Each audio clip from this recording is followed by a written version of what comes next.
Let's Okay, restart. Yeah. so this is our presentation on should companies and governments be responsible for managing space debris. I'm Jack, I'm Sophia. I'm Olivia. and Charles could not make it today. So, should companies and governments be responsible for managing space debris? This slide addresses whether companies and governments should manage space debris. Space debris can risk many things, including satellites, astronauts, and critical services like GPS and communications that our world needs to survive. Ethical, economic, and political challenges can make this a global responsibility. We aim to analyze AI's roles in solving this issue, evaluating its strengths and weaknesses. Are AI responses misinformed? The Outer Space Treaty of 1967 is mentioned by AI, but it lacks enforcement mechanisms and oversimplifies geopolitical tensions. A financial burden is noted but misses viable funding and mechanisms like global tax and public and private partnerships. The AI mentions solutions like lasers and robotic arms, but lacks analysis and readiness, cost effectiveness, and scalability. This can contradict itself by dismissing the suggested solutions. Um, Poulter pays principle and integrational equity, but does not provide actionable steps or enforcement mechanisms. The AI also contradicts itself by emphasizing risks of inaction while suggesting delays for future technological advancements. Okay. I'm going to be speaking on the AI responses being uninformed. So I'm going to break it down into five main categories, which are gaps in legal frameworks, economic impact, technological feasibility, ethical principles, and smaller notion concerns. So starting with legal frameworks, there's a limited focus on treaties and enforcement challenges. Um, Economic impact, there's an oversimplified cost and lack of funding models like global taxes for technological feasibility. There's an insufficient analysis of solutions such as lasers and robotics.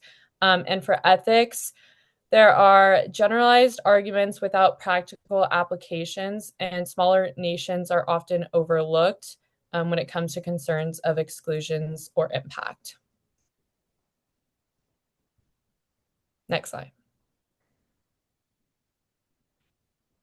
Okay, so now talking about AI responses being illogical. So, to start off with technical solutions, AI proposed underdeveloped technology, but it criticized their inefficiencies. Graveyard orbits were suggested as a solution, but immediately dismissed it as unsustainable. And for call to action versus wait, AI advocated immediate action, but suggested we wait for better advancements, which is contradicting. And then financial feasibility. AI proposes costly solutions while pointing out impracticality. So these contradictions emphasize the need for clearer, more consistent recommendations that AI did not prompt us with. And then the last thing I'm going to be talking about is if AI responses are incoherent or evasive. To break it up into three different parts, we have broad and vague arguments the AI gave us, inconsistent focus on roles, and oversimplified international cooperation. So to start off with broad and vague arguments, there is a lack of specifics on accountability and contradictions about collision liability. There's an inconsistent focus on roles, which is or an example for this is treating government and private companies as equals, despite differences in resources. And this does not explore power dynamics or enforcement mechanisms. And then lastly, we have the AI ignored complexities of global collaboration and differing priorities and it mentioned risks like Kessler syndrome, but it failed to connect them to actionable global strategies. So again, this just highlighted the need for more clear, structured responses. So now I'm going to be talking about some recommendations we have for AI to make stronger arguments, and that's going to be legal frameworks to start with. So for legal frameworks, we thought AI could focus more on enforceable international treaties as well as address the fragmented jurisdictions and the national interests.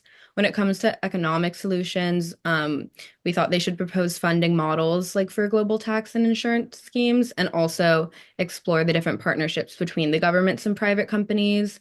For the technological feasibilities, this one's really important because it's a lot of what we found illogical when it came to AI's argument. So for this, we would analyze the readiness and cost effectiveness of cleanup technologies and then include the timelines and scalability for those because AI first suggested a lot of conflicting timelines. Also, for ethical considerations, we wanted to address the counter arguments like the difficulty for the debris and also explore more practical methods of the polluter pays principle. And then when it comes to the smaller nations' concerns, we thought it'd be good to incorporate like different emerging nations also into the decision making, just to allow for more ideas and more conversation, and then address resource disparities also to ensure equity. So then our key takeaways from this is that in general, space debris management is a really big shared responsibility that requires a lot of global action. And the AI responses when it comes to this matter, because it is such a complex matter, really highlights the important points of like the space debris issue, and it brings up some important suggestions on how to fix it. But all these suggestions, for the most part, like really lack depth, coherence, and practicality, as well as proposing a lot of contradictory solutions. So we thought that just a more nuanced approach overall is more needed to address all the legal, technical, economic, and ethical complexities of the issue. Because just like when dealing with such a complex issue like this, there needs to be more complex solutions than like a few main things. So our final message here is just kind of that collaboration, innovation, and updated policies are really significant when it comes to preserving space as a resource that we can all use for future generations. And to build off of what Olivia was saying about innovation and collaboration on this project, there is a project called Space Debris Recycling, which ChatGPT failed to mention. This came about in 2023, and it would be a collaboration between multiple countries and private companies. An Australian company, Newman Space, would head the lead of this project. The Japanese Astroscale would work on the space debris collection. US Nanorocks would work on the Space Foundry, and Cislunar from the US would work on the fuel part of this. And so basically what this would do is it would use magnets to gather little bits of space debris, and they would bring that to a recycling plant that is in orbit around the Earth. And that would chop up the metal into fine bits and melt it down in a space foundry, which is currently in development. And they would be formed into metal rods, and those metal rods would be used as ion propulsion fuel for future aircrafts. Overall, this is a very innovative solution that would be a massive collaboration between many countries, and it is definitely still more than a few years out, but it would be a great solution to this problem using what was once a trash problem in space to then use it as fuel.